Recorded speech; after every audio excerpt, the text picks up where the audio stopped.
let's talk about last night's episode of Heart of Dixie. It was a fun, really cute episode, and I really enjoyed it.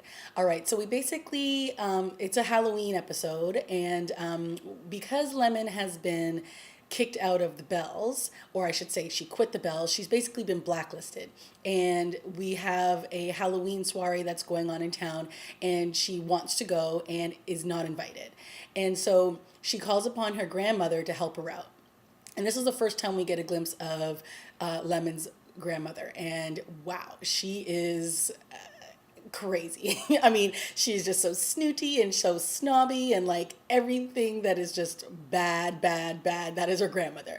You know, she basically comes to town and is like quick to call her out on her being her wedding that didn't happen to George. She calls out her dad. She calls out like everything that is wrong about Lemon's life and her father's life. And it's like, oh my God, how can we run away from this woman?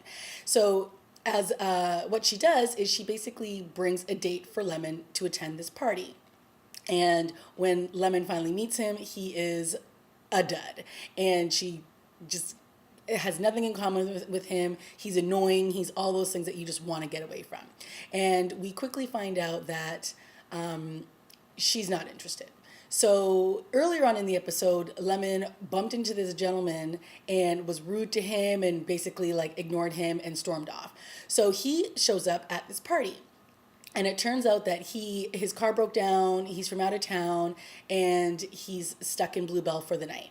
And he's a really nice guy, and he basically rescues Lemon from this date from hell.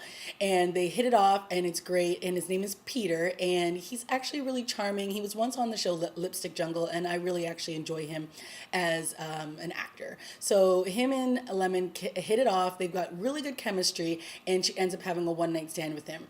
And he's basically on his way out of town, and so hopefully we will see him again, because I think that they have some great chemistry.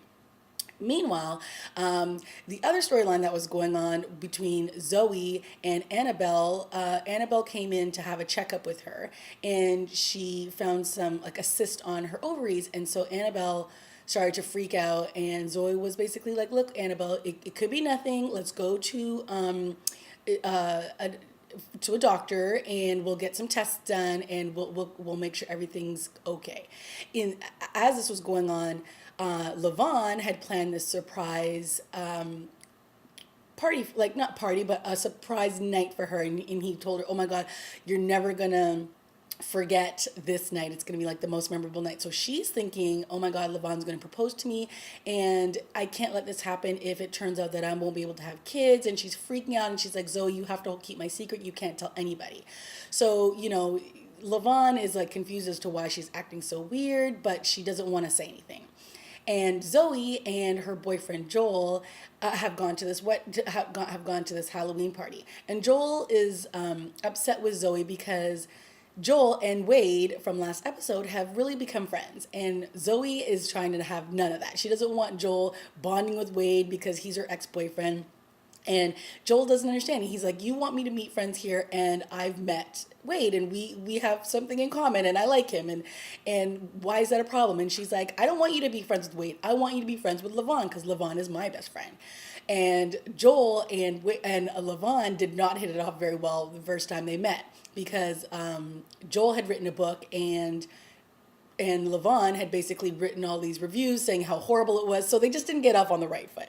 So Zoe spends this episode trying to get Joel and Levon to bond, and it's quite funny. They finally end up realizing that they both have Game of Thrones in common, so they're like, "Oh yeah, cool. Let's bond over that." And then that quickly does not work out because Joel basically says that he made Annabelle cry, so this makes Levon upset. I mean, basically, Joel was like doing a solid for Annabelle because he saw that she got upset because there was a baby at the door, and he didn't want, Levon to find out why she was so upset.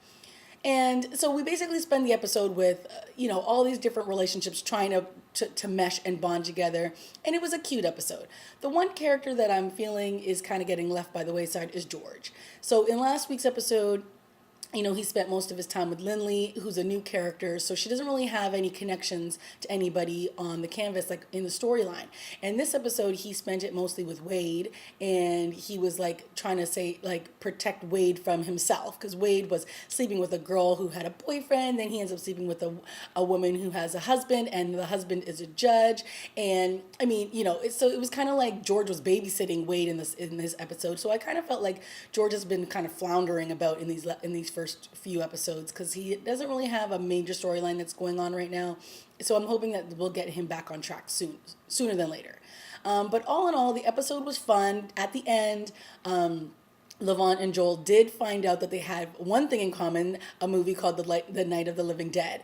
And then Wade comes in and he's like, hey, Joel, let's go out of town and like whatever. So Joel ends up asking Levant if he wants to join them. So I thought that was fun. The three of them are going to go off and they're going to have this boy bonding day. So, it's nice. It's nice that everybody in town will get along. But like I said, I have a feeling that Joel is going to end up writing a story about these characters in Bluebell because they're so over the top, they're so rich, there's so much to write about that he's going to end up alienating himself from all these people that he's become close with. So I'm just waiting for the day when this storyline reveals itself. So again, it was a good, fun episode of Hart of Dixie, and I'm glad to see that they're like lightening up on Lemon because I could not stand her character for the first two seasons, and I think that they're definitely making her more likable, and I like the direction that they're taking her character. Zoe is cute still, she's bubbly, she just wants everybody to be friends, and I like that. So again, fun times in Bluebell, and I'll talk to you next week when I review the next episode. All right, bye guys.